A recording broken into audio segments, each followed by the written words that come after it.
ಪುತ್ತೂರಿನಲ್ಲಿ ಭೂಮಿಗೆ ಅತಿ ಸಮೀಪದಲ್ಲಿ ಹಾರಿದ ವಿಮಾನ, ಸ್ಥಳೀಯರಲ್ಲಿ ಆತಂಕ.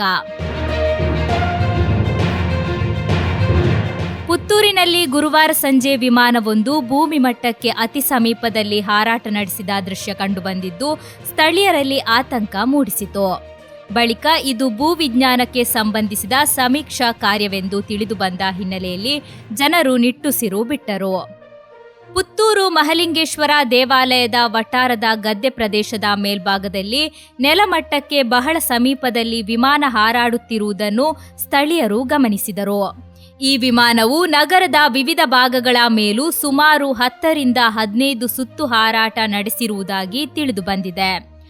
ಆರಂಭದಲ್ಲಿ ಈ ವಿಮಾನ ಯಾರದ್ದು, ಯಾಕೆ ಹಾರಾಟ ನಡೆಸುತ್ತಿದೆ ಎಂಬ ಬಗ್ಗೆ ಸ್ಪಷ್ಟ ಮಾಹಿತಿ ಲಭ್ಯವಾಗದ ಹಿನ್ನೆಲೆಯಲ್ಲಿ ಜನರಲ್ಲಿ ಆತಂಕದ ವಾತಾವರಣ ನಿರ್ಮಾಣವಾಗಿತ್ತು.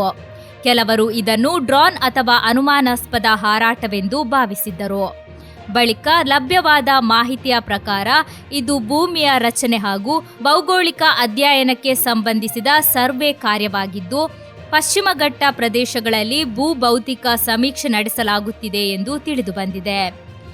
ಈ ವಿಮಾನವು ಮಂಗಳೂರು ಅಂತಾರಾಷ್ಟ್ರೀಯ ವಿಮಾನ ನಿಲ್ದಾಣದಿಂದ ಹಾರಾಟ ನಡೆಸಿದ್ದು, ಖನಿಜ ಸಂಪತ್ತು, ಭೂಗರ್ಭ ಜಲಸಂಪನ್ಮೂಲ ಹಾಗೂ ಭೂಮಿಯ ಚುಂಬಕ ಕ್ಷೇತ್ರದ ಬದಲಾವಣೆಗಳ ಬಗ್ಗೆ ಮಾಹಿತಿ ಸಂಗ್ರಹಿಸುವ ಉದ್ದೇಶ ಹೊಂದಿದೆ.